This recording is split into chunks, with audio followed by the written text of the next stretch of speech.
Hey guys, welcome to another weekly focus. So I'm just going to show you what we have or what we had this week and what I'm looking for, say, for next week. But this week was a very bad one for me because I had like losses, especially on the pairs I trade often, like the indices, say S&P and NAS. It was a very bad week for me on those pairs. And normally, when I have a loss, it's always easy for me to bounce back. But for some reason, I've struggled a lot with indices this week. So I'm going to show you guys when we do the trade recap. I'm going to show you guys everything, and then we'll have a look at the pairs for next week as well.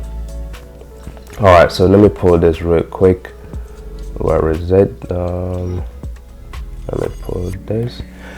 Alright, so let's start with the first one. Let's start with gold. So if you remember from last week, I was showing you guys like this sell position on gold. So I was reattempting the sales on gold from last week or this week, coming into this week. So I had this sell attempt on gold right here, and we started selling, and I closed this manually. Like I closed this at 1%. I closed the sales at 1% because price was not moving as I really wanted it to. So once I closed the sell positions on gold, I attempted to buy on this same pair. So we had a buy position right here, and this one I think I had a loss on this, and that was a minus 1% on gold. And then after that I reattempted the buys again. So I had a first buy here, it didn't go perfectly, price stopped me out. I reattempted another buy here to test this highs, and I closed this at 0.58%. so price came really close to the target point, but it missed it. So once I saw the retracement coming in with this high impulse or this high volatility, I closed it at 0.58%, and then I went in for the sales. So I went in for the sales today in the morning, and so I'm currently in on these sell positions on gold. Now I'll show you, say, for US30. So with US30, this one is very tricky because I had this sell attempt, say, from last week. This is what I was looking at. I was looking at this possibility for sales. So coming into the week, price started moving. I had my stops move to break even, and after that, at the same time, I was closing the gold position because I was waiting for the retracement to come so I can sell further. I closed the trade on US30 as well. So when I closed this one on US30, I closed it at 0.78%, and then I went in for a buy, and this buy took me out. So when I had the loss on gold, I had the loss on US30 as well. So this buy, I had minus 1%. So for the sales, I had 0.78%. For the buys, I had minus 1%. So I'm just a little bit under, say, maybe 0.25%, like a loss or something like that. And that's it for US30. Now let's go to NAS. Now this one dealt with me like crazy. So I'm going to show you for NAS. So let's see. So right here, so I reattempted the buys on NAS, and this is it, my reattempt on the buys. So I had this entries right here, and I had a complete takeout, and that was minus 1, and that was on the 5th of September. I reattempted the buys again. And it took me out, and that's it, minus 1 again. So on NAS alone, I have minus 2%. And if you know the way I work, say, with NAS and with the S&P, if I have a hit on NAS and then I have the same hit on the S&P as well. So let's move to the S&P and I'll show you. So I reattempted the buys on the S&P as well right here, and price took me out. That was minus 1. It started moving, and then eventually it just dropped. And then I reattempted the buys again, thinking I had a better price, and price took me out as well. So minus 1 again. So just NAS alone, that's 2% down. S&P, that's 2% down. So these pairs are traded differently on different accounts and different props and stuff like that. But the bottom line is I have 2%. I'm 2% down on NAS, 2% down on the S&P. And let's look at them a BTC. So this right here is a funny one because, let me see, we had those entries for the sales. So I've been holding these sales for a very long time. If you look at it, I had this initial sell on BTC on the 22nd of August. So I've been holding this for a very long time. So we had these sales, and I haven't really done a lot on this. I had my stops move to break even. Oh, So coming into September, this is quite different because I reattempted the sales on the 27th. So this is it. I reattempted the sales on the 27th. The sales I had from the 22nd, that was closed already. But what I'm currently in on like right now is the sales I had on the 27th. I had the sales on BTC around here, and then I had my stops move to break even. So price has eventually taken out these lows. I haven't just updated the chart right now on BTC, but price has actually taken out those lows. My stops is at break even, and I think I've traded the stop eventually just to secure some profit in, and I'll update the chart. I'll update this section after the market focus for today. So that's it guys for the trade recap, and you can see I've really been down. I've struggled a lot on the indices, and when we do the market focus today, it's just going to give us a better understanding of what's happening and how to reevaluate, how to prepare for the next coming moves, because it's going to be like very massive moves coming in, say next week and the week after that. So let's look at this one real quick. All right, so let's start with the market focus, and the first thing we'll look at, again, if you're coming in, like if you're new here, the first thing we'll look at is the DXY. And the reason we look at the DXY is because if you have an understanding on the DXY or the direction the DXY has to move, then it becomes very easy for you to analyze any other pair. And the most important thing is having this directional bias correct on the DXY, and it just makes it easy to spot opportunities on the other pairs. So let's look at it. So looking at it from like this multiple time frames, I'm just going to start on the daily time frame, which is the highest time frame I look at. And again, if you understand one time frame, or if you understand multiple time frames perfectly, you don't really have to move to all the time frames. So personally, I've been looking at the daily, the 8 hours, the 4 hours, and the hourly. So I understand these time frames perfectly, and it's very easy for me to make decisions just going off of this. All right, so let's look at this right here. Let's look at this. So what's happening on the DXY right now? What levels are we trading at, and what's the most likely area price has to gravitate to? So when you look at it from the daily time frame, the daily time frame for me is always very essential in deciding where price is most likely going to gravitate towards. And before we look at that, the first thing is price was moving to the downside. We had a pullback. We had this move to the downside. There was a pullback. We had a move to the downside. There was a pullback. We had a move, an inability for price to pull back to this area and make a low, and we had price breaking out. So once we saw this last week, I remember mentioning this last week, and we was looking at the 8 hour time frame once this price was moving to the upside, and I said if we continue moving to the upside on the 8 hour time frame, I'll wait for a period where the 8 hour gets violated, and the next level I'll be looking at is 101, and that's what has happened actually. So right now price is sitting at 101, and looking at this, you can put say a trend line if you really want to, and you can look at this area right here. So price had this tap, it took out this low, there was a tap, we took out this low, and price had a tap at this point, and we've not been able to take out this low. So just going off of this principle already, it tells you like the movement to the downside is coming to an end. Like there's this halt right now with the sales, and we should be expecting buyers to step in. So going off of that, we're looking at this psychological level of 101. So price is currently at 101. We didn't really test 102, which is this area. I was expecting a test of 102 and an inability at 102, so we could test 101. But I'll step down say to the 8 hour time frame in a bit, so you see what I was looking at as well. So right now price is sitting at, so price just tested 101. We went through 101, and then buyers took prices again to the upside. So we've brought prices back to say above 101. The next target for me has to be 102, and looking at it, if the buyers come in impulsively to test 102, we might even breach 102, get a break test of 102, and we could see prices going all the way to 103. But that's something that's going to take time. So the most likely thing, or the most likely area to work with, is this 102 level. So if we keep having this rejection at this 101 level, the next area I'm looking at is 102.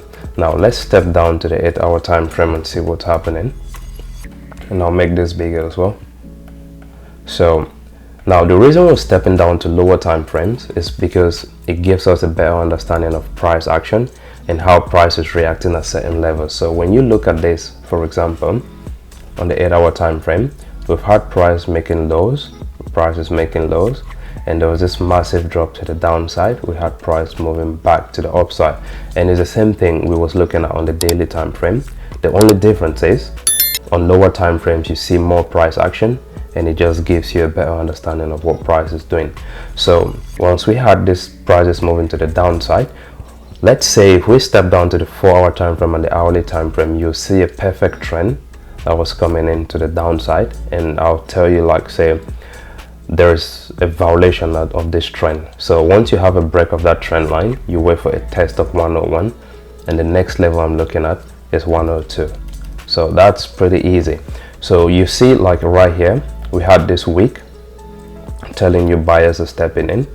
We had sellers taking prices again to the downside, and you have another week at this area just telling you buyers are really stepping in. So if these buyers are stepping in at this area of 101, it's really easy for you to anticipate the next move. And let's just say 102 is the next psychological level. So what we should expect is a series of higher highs and higher lows to test an area like 102. Now what happens when price gets to 102 is not something I'm really interested in right now, because for now the thing I'm really interested in is just to see prices move to the upside. Once we get to 102, then I'll make a decision and I'll reevaluate and stuff like that. But the most important thing is seeing these prices rise to 102. Another thing I'm looking for is just this inability for prices to move to the downside at 101. If we keep failing to go through 101, then it's like, all right, there's a lot of confidence telling me price is going to move all the way to 102.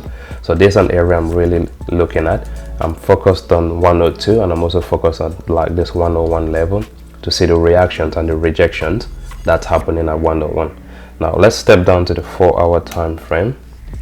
The 4-hour time frame and the hour and the 8-hour time frame looks like similar. All we have is price moving, say, to 101. We've had a rejection at this point, and we should expect prices to move to the upside. Now there's a lot of things that can happen before prices move to the upside. So we could have a further test of this area of 101 just to tell us prices find it really difficult to go through 101, and it could wick down a little bit to an area like this, but then eventually we should see prices moving to the upside. So when it comes to the DXY, my bias on the DXY is to see prices moving to the upside. Now temporarily you have sales coming in, but overall I'm expecting prices to test 102. That's my bias on the DXY, and I'll look at the hourly real quick.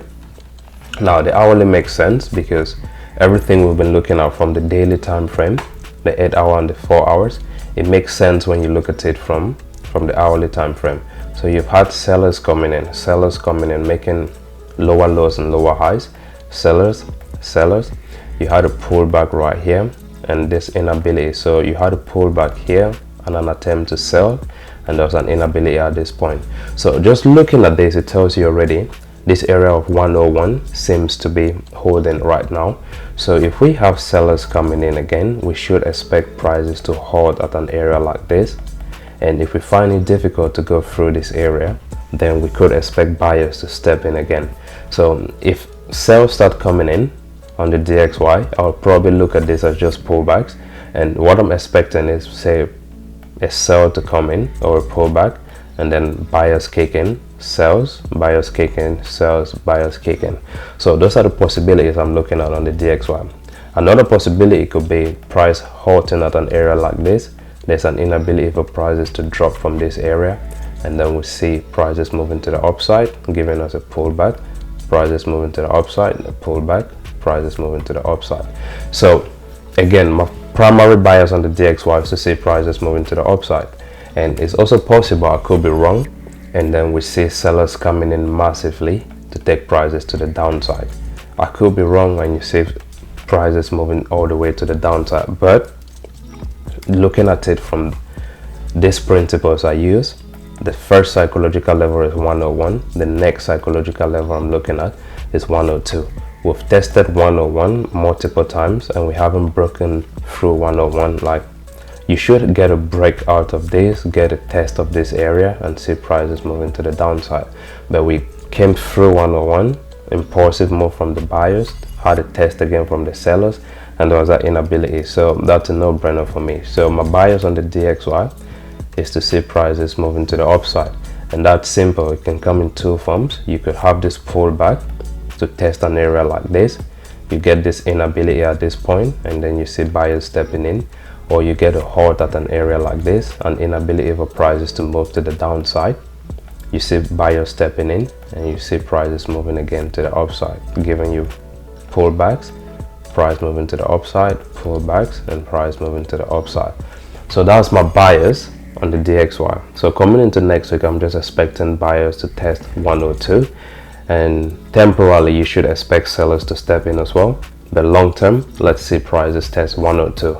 That's my bias on the DXY. Your bias might be different. So let's use this analysis then to look at other pairs. So the first one I'm going to look at is US30. So let's start with US30, like this one. So now, just going off of what I'm telling you on the DXY, which is the buyers say to see prices go long on the DXY. Now this is US30 from the daily time frame. Now this starts making a lot of sense, and I'm really pissed off with myself, because if I let the sales, if I didn't touch the sales I had on US30, this will have been a crazy move on US30 for me. So I touched it, I closed it, tried to buy, didn't even go in again with the sales. But I had my initial sales on US30 around here, and I was expecting prices to test an area like this and even go lower to test areas like this. So I closed it, and then I just fumbled with these indices this week, but that's fine. So now let's reevaluate. Let's start again. Let's start all over. So looking at it from the daily time frame, what is price trying to do? What levels are we trading from, and what levels are we headed to? So we're trading from 41,000. This is it. We had price move to the downside. We had a test of this area, 41,000, and so the next possible area price has to get to is this area of 40,000. Now, just looking at it from psychological levels, if price gets to 40,000 and it goes through 40,000 impulsively, so let's say we see something like this, then we should expect a pullback to an area like this, and then we see prices stepping all the way to 39,000. So when it comes to when it comes to US30, and knowing what I'm looking at on the DXY, which is something like this, there is a lot of room for the DXY to travel to the upside. So coming and looking at pairs like US30 and these other indices, it's just telling me take my time. If I see selling opportunities, I'm still going to hop up on this selling opportunities. So first of all, we have to clear this 40,000 level, and we have this 39,000 level here. So this right here is a lot to play with. So there is still a lot of selling potential on US30. So I still see a lot of sales coming in on US30. Now let's step down to say, now let me stay here. So this is what I'm looking at on US30, a possibility for prices to test 40,000. And if we go through 40,000 impulsively, then the next area we'll test is 39,000. Now this simply goes with what I'm looking at on the DXY. There's a massive area that price has to travel as a buy on the DXY. So let's look at this one carefully, like spend time on this, and let's say we'll look at the 8-hour time frame. I'll clean this real quick so we can look at the 8-hour time frame. So let's look at the 8-hour time frame. Once I step down to lower time frames like the 8-hour time frame, now this makes sense to me because we had prices moving to the upside like this, and you can say this was a trend. So you had price making higher highs and higher lows, higher highs and higher lows, higher highs. There was a low here, and there was an inability for buyers to take prices to the upside. So now we've had prices coming down. Here is a pullback. We've had massive sales coming in, so we should expect sellers to come in again as a pullback, wait for this pullback to finish, and then we'll look for possibilities to sell. The next target for me has to be 40,000. If we sell to 40,000 and we come in impulsively, I'll wait for a pullback, a test of this area of 40,000, inability for prices to go above this point, and then we should be taking prices all the way to 39,000. So this is what I'm looking at on US30. So there's still a lot, there's still a lot of sales we can do. There's a lot of potential to take prices to the downside. All we have to do is just stay patient and wait for the pullbacks to come in. Now, you never want to take sales when you have sellers coming in, so you always get a worse price. So what you want to do is wait for buyers to come in, and then you sell to buyers. So that is something I explain in the community as well, so you can go deep and look at what that actually means. But it's just a simple principle: never sell to sellers, always sell to buyers. So let's look at, say, the 4-hour time frame. So let's look at the 4-hour time frame. Now this makes a lot of sense. Like, we had prices selling, we had this pullback and a test of this area, 41,000. We had sellers coming in again, we had another test of this area, and this is something I like seeing. So once price has a test of a psychological area level or area, I like seeing another test, or just seeing multiple tests of that area. And you can see we had another test of this area, and then price dropped again impulsively. So with this, I'm expecting this sales to go all the way to 40,000. We'll get a reaction at 40,000. Now this could be an inability for prices to go lower and buyers stepping in. And if this buyer step in, I want to see prices coming in correctively. So if we do not have prices coming in impulsively, say something like this, if it comes in a corrective manner like this, I'll wait for this sales of, I'll wait for this buy, to finish. An inability for the buyers to take prices to the upside. That will be a clear indication that sellers are probably coming in, and then we'll reattempt the sales. And my intention is to take prices, say, to 40,000. And if we keep going impulsively, the next area for me has to be 39,000. So when it comes to US30, trust me, there's still a lot of potentials on this pair to take prices to the downside. So let's look at, say, the hourly time frame. So US30 for me, my bias is to take prices to the downside. So I'm looking for sales on US30. So we'll look at the hourly. And it's just the same thing. So it's the same thing we was looking at on the 4-hour time frame. All we see now is just more price action. So same thing. Let's see how prices test an area like this of 40,000. We'll wait for pullbacks to come in. Once we have this pullback and the inability, then we'll look for selling opportunities. Now, if this pullback do not come in, and let's say we have a breach of this area impulsively, we'll wait for a test of, say, 40,000, and this test could come in again as, say, a correction. We'll get a test inability at this point, indication that sellers are coming in, and we'll take prices all the way to 39,000. So there is still enough room for us to play with. When it comes to the sales on US30, there's still enough room to play with, and I'm really frustrated and angry that I closed this sales on US30. Again, it happens. So sometimes you overanalyze and you miss certain moves, but the most important thing is accepting that you made an error, or accepting that you made a wrong read or a bad decision. Once you accept those errors, and then it's easy for you to bounce back and you learn from it. So this is something I've actually learned from. And all, if I just held this position, this could be like a killer trade for me. Yeah, so that's it for US30. So with US30, I'm actually expecting sales to come in all the way down to 39,000. This is the area. So we're playing with this psychological number of 41,000, 40,000, and 39,000. So we had a rejection at 40,000. We are currently headed to, we had a rejection at 41,000. Now we're currently headed to 40,000. If we get a breach of this area, get a test of this area, then we should see prices moving all the way to 39,000. So these are the areas I'm looking at. These are the psychological levels I'm looking at on US30. Once we clear these areas, and then it becomes easy. Now let's look at the next pair, and that has to be NAS100. Alright, so same thing on NAS100. So there's just a lot of sales I'm looking at on these pairs. NAS100, S&P500, US30, BTC, gold. So let's look at NAS100. What am I looking at on NAS100? Now this is the daily time frame. Let's make this easy. So on the daily time frame, what levels are we playing with? So we had prices moving all the way to the upside. So last week I was looking for this buy attempts right here to take prices to an area like this, because we hadn't really tested 20,000, so I was expecting prices to test 20,000. This didn't go as planned, and the funny thing about this is I actually had the same setup I've been taking over and over again, and that's something that's very important. You need to understand this thing is like, it's like a 50-50 kind of thing. So sometimes it plays out, sometimes it doesn't play out, but then it gives you an opportunity to reanalyze. So I tried this buys 2 times.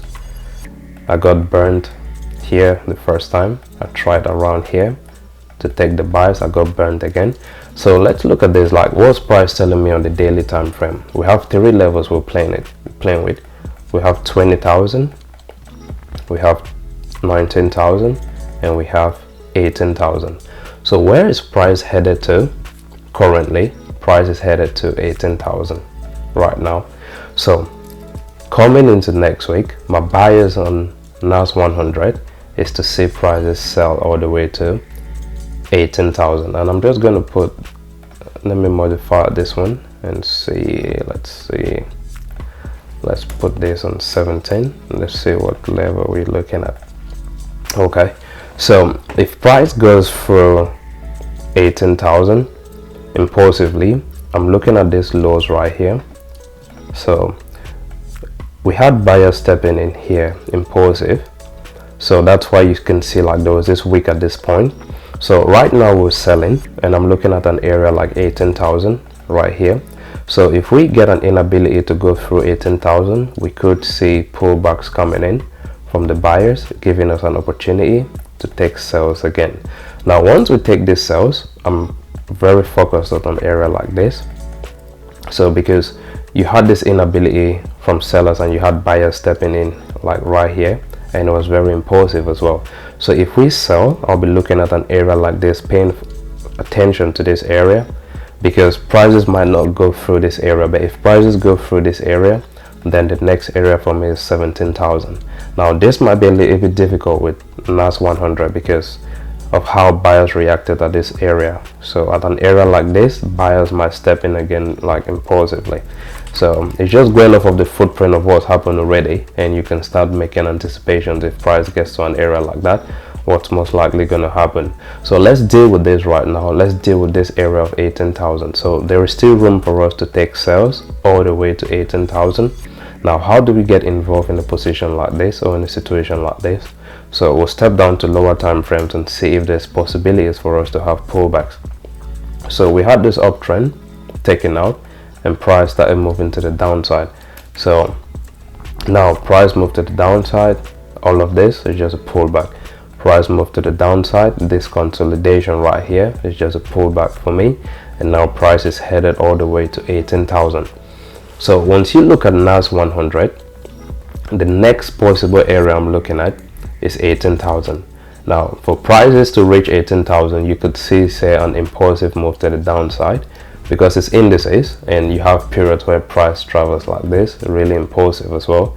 So you see impulsive moves, and that's it. It's very easy, or it's very common to see moves like this on indices. So right now price is headed to 18,000. When you look at this from the 8-hour time frame, as opposed to what we had here, you had a trend that was building up here. If you had to look at this on the 8-hour time frame, you might look at something like this. So there's a pullback, there's a pullback, price is moving again to the downside. So we should expect a pullback, and that will take prices again to the downside. That's the only way I can get involved with a position like this on NAS100. So if we keep moving to lower time frames, all I'm looking for in lower time frames is an indication that a pullback is going to come in. So on the 8-hour time frame, I can't really see anything at this point, and let's stay on the 8-hour time frame for a minute. So staying on the 8-hour time frame, we had prices coming through 19,000. We had a test of 19,000 2 times, and again I'm really angry I didn't see stuff like this, because I was so focused on the buys, and that's fine. So we had a first test of 19,000, we had another test of 19,000, and an inability to go through 19,000. Clear indication that sellers are stepping in, and right now the next area for me has to be 18,000. So looking at this, let's step down, say, to the 4-hour time frame. and this is on the 4-hour time frame. So it doesn't look different from what's happening on the 8-hour time frame. Price is still headed to the downside. There's no indication of pullbacks coming in. But then if I have to get involved in a position like this, I have to wait for pullbacks to come in, and then I take the sells. Now, never sell once you have sellers. So this already is just telling you have sellers currently in control. Let the sellers pause a little bit, wait for things to slow down, wait for a pullback, and then you look for sells. So that's the only way I'll get involved in an opportunity or to trade NAS100 is if we get pullbacks. But the next area price is headed to is 18,000, this psychological level right here. And trust me, price could probably wick a little bit lower, but I'm very concerned with this area, and I showed you already on the daily time frame why this area is of interest to me, like why this lows is of interest to me. Because when you look at it from the daily time frame, you had that impulsive move, or you had that rejection, you had that wick. I'll probably show you one more time. This right here is of major concern to me. So we could clear an area like this, but sometimes it's always very difficult. So we could clear this area, and we could test this area as well. But once we test an area like this, we could then see like buyers stepping in again. It's just the way price moves, guys, and I've seen this happen a lot. So that's it. So let's stay back on the I think I was on the 4-hour time frame. Yeah, so on the 4-hour time frame, I'm looking for sales to come in on NAS100. So coming into next week is all sales for me. The slightest pullbacks we have, trust me, I'm going in with those sales. But again, I'm not just going to go in blindly. Once we have the slightest pullbacks coming in, I'm going to look for my setup as well. And if I have the setup, then I'm going to take the sales. But big thing for me here is just to take this sales, test 18,000, and then most likely test this area right here. So we can look at this on the hourly time frame. It's not going to be different from what we're looking on the 4-hour time frame. Yeah, I also told you price is moving down, pullbacks, taking out this lows, pullbacks, taking out this lows, pullbacks, taking out this lows, pullback consolidation, taking out this low. So we should expect price to move, give us another pullback. And you can look at this and say, what's the footprint of how price is moving? So you have periods where price moves impulsively, gives you this correction, moves, gives you this correction, moves, gives you a consolidation. So the footprint now is quite different. So there's another thing. So you had an impulsive sell, now you had this. So we've had another impulsive sell. So there's two things I'm waiting for. Now price can come in like this. This is a correction which aligns with what happened here already, or you could see prices move from an area like this. Let me see. Or you could see prices coming from an area like this.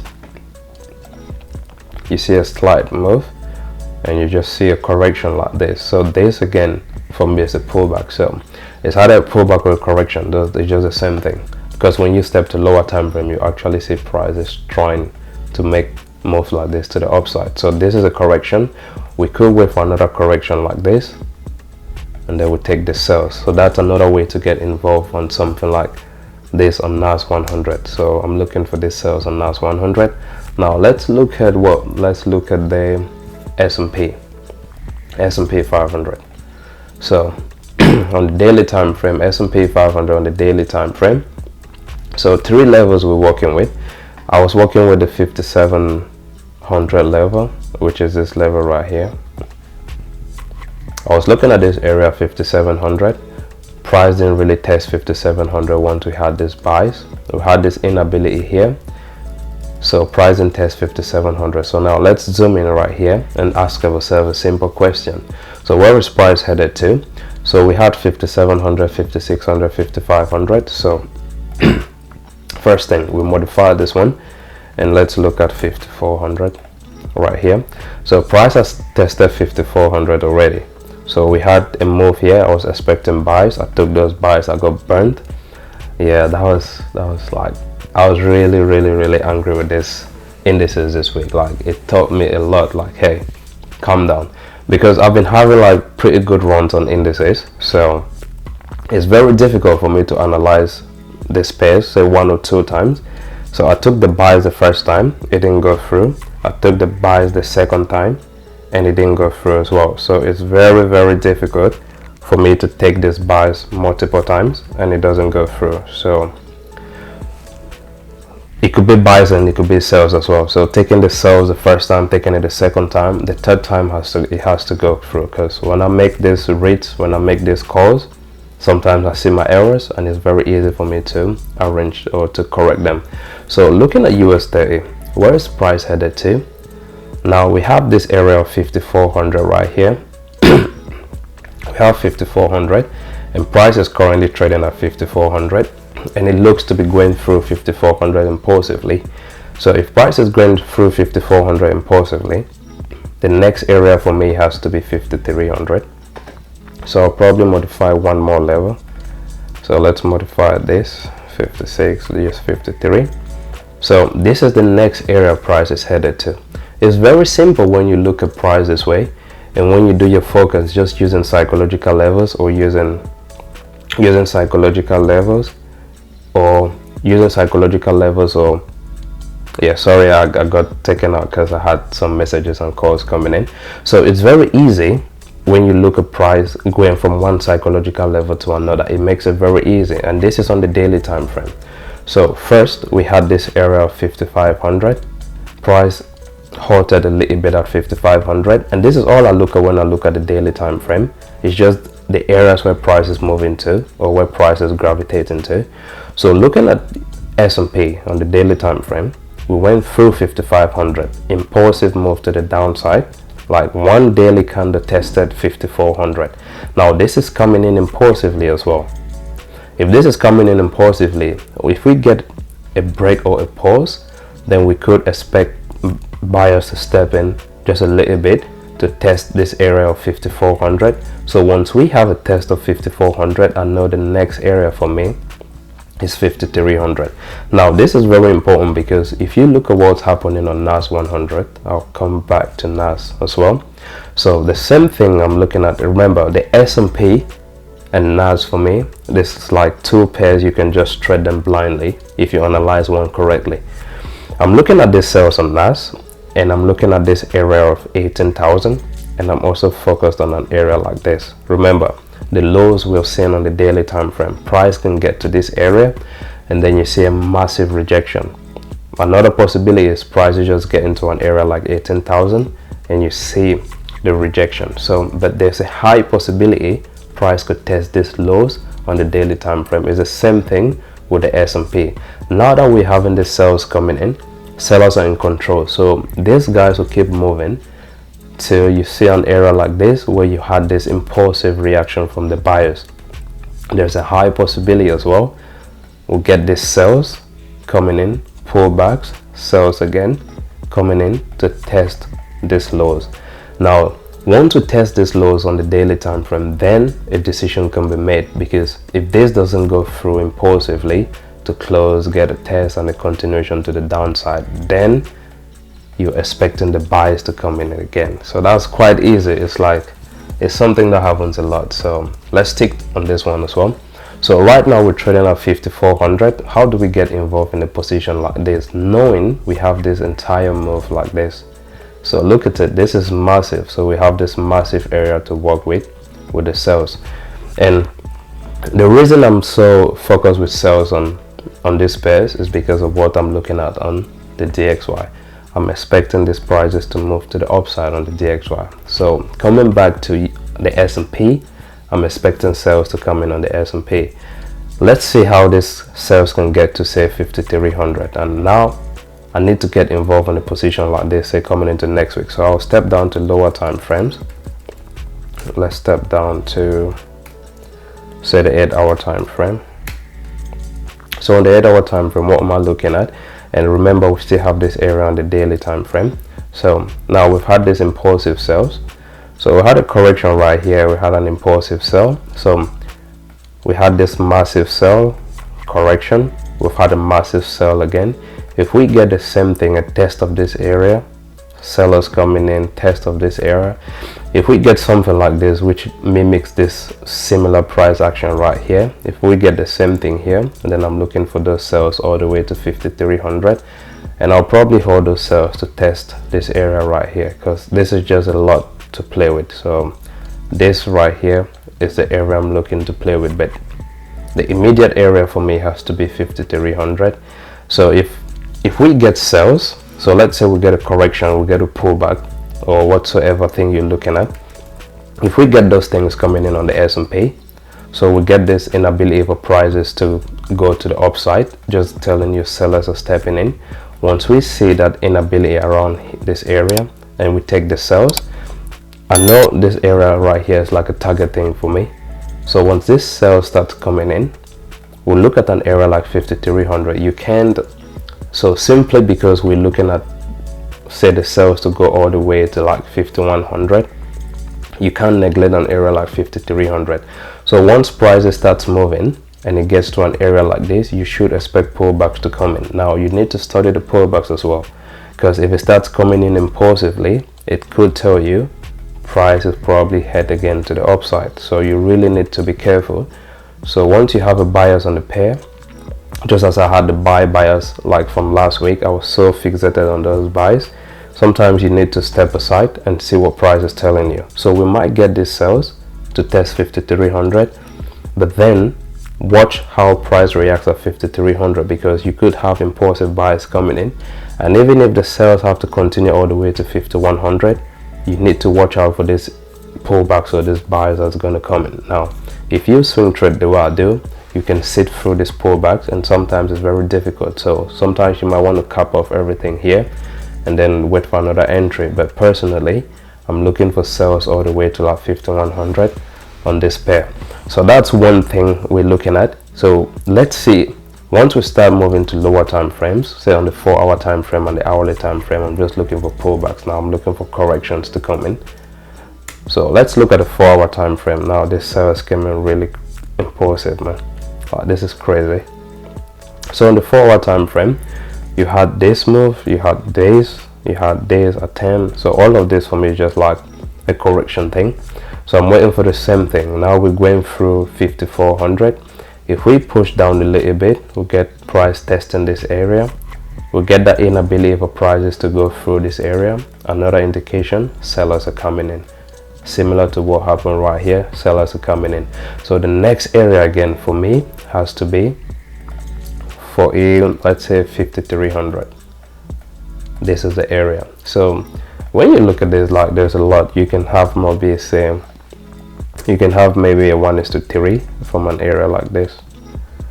Let's see, yeah, depending on how the pullbacks come in, but you could have say 1:3 from an area like this, and if you're able to hold this all the way to the downside, you're looking at say 1:10. That's crazy. That's a lot to play with. So let's see how the pullbacks come in, but trust me, I'm really waiting for these pullbacks. I'm waiting for the corrections. Anything that tells me like buyers are finding it difficult to go above 5400, then I'll hop in on these sales. So we'll look at this on the hourly time frame. I hope this joins us now on the hourly time frame. Perfect. So on the hourly time frame, this is what we're looking at. The same thing. Price is currently selling. So this is something you can look at as well. So we had buyers moving to the upside, and you can see this slow movement right here. Price just flat out at this point. So you had buyers coming in, and then you had this flat out right here. It's just inability for buyers to take prices above this point, inability. And then now you have sellers coming in. At the time when I was trading this, it was quite difficult for me to see because I had buyers around here and we had that inability. We had prices testing 5500. I tried the buys again from this psychological level once I had this inability here, and it didn't go through. So now price proved me wrong, so we're moving to the downside. So if we're moving to the downside, I need to respect this and start taking prices to the downside as well. Just make it easy for me. So let's get a reaction around this point. Always wait for the reaction around this psychological level. Once you have a reaction at this point, then we start dropping these things massively. Now if it's difficult for us to have a reaction around this point and price keeps tanking to the downside, that's okay. I'll wait for prices to tank and tank all the way to the downside once it stops, and then I'll resume with the buy. So it's that easy for me. So the only way I'm going to get involved on the S&P, on NAS, is only if we get, say, a pullback, a correction, and some, let's just wait for buyers to come in, see the inability for them to buy, then we'll look for those sells. Now that's it for the S&P 500. I'm looking for these sells as well. And let's look at gold. So I still have my sell position open on gold. So if you remember, I had another reattempt on the sells. You can look at the trade recap. I mentioned that already. So I'm looking for sells on this pair. Now, looking at gold, the first thing I'm asking myself is, what's happening on the daily time frame? So if you look at this on the daily time frame, we had price moving to the upside, making higher highs and higher lows. We had a flat out at this point, the same flat out we had on the S&P, which I didn't see. You have prices moving to the upside, flat out. Let's look at gold from the daily time frame. Price moving to the upside, flat out. So once you have this flat out like this, what area are we playing with? We're playing with 2500. So the next possible area price has to go to is a drop from here all the way to 2400. So that's it, just looking at this from the daily time frame. Now you can start putting other things. There was a trend line here that got violated, so that's again telling you the move to the upside is probably coming to an end. So right now we're settling up, say 2500. We had buyers taking prices, inability to make highs, pull back, inability again to make highs. So right now I'm just waiting for a test of an area like 2500. Wait for the reaction at 2500, indication that sellers are really interested, and we should see prices moving all the way to 2400. Now this is very interesting because there is a lot of room for us to play with these sells, and I could be totally wrong. So we could come into next week and all these sells I'm looking at, we could see the opposite thing happening and price keeps moving to the upside. But I'm going with my bias, I'm going with my analysis, I'm sticking with my bias as well. So again, there's always two sides to the coin, but I'm going with the side of the coin that aligns with what I'm looking at, say on the DXY as well. So if you look at the DXY and we're expecting this bias to come in, and there's a lot of room to play on the DXY, then there's no reason for me not to hold the sells on, say, gold confidently to test an area like 2400. So going off of this principle, just psychological levels, we have a reaction right here, we have a flat out right here.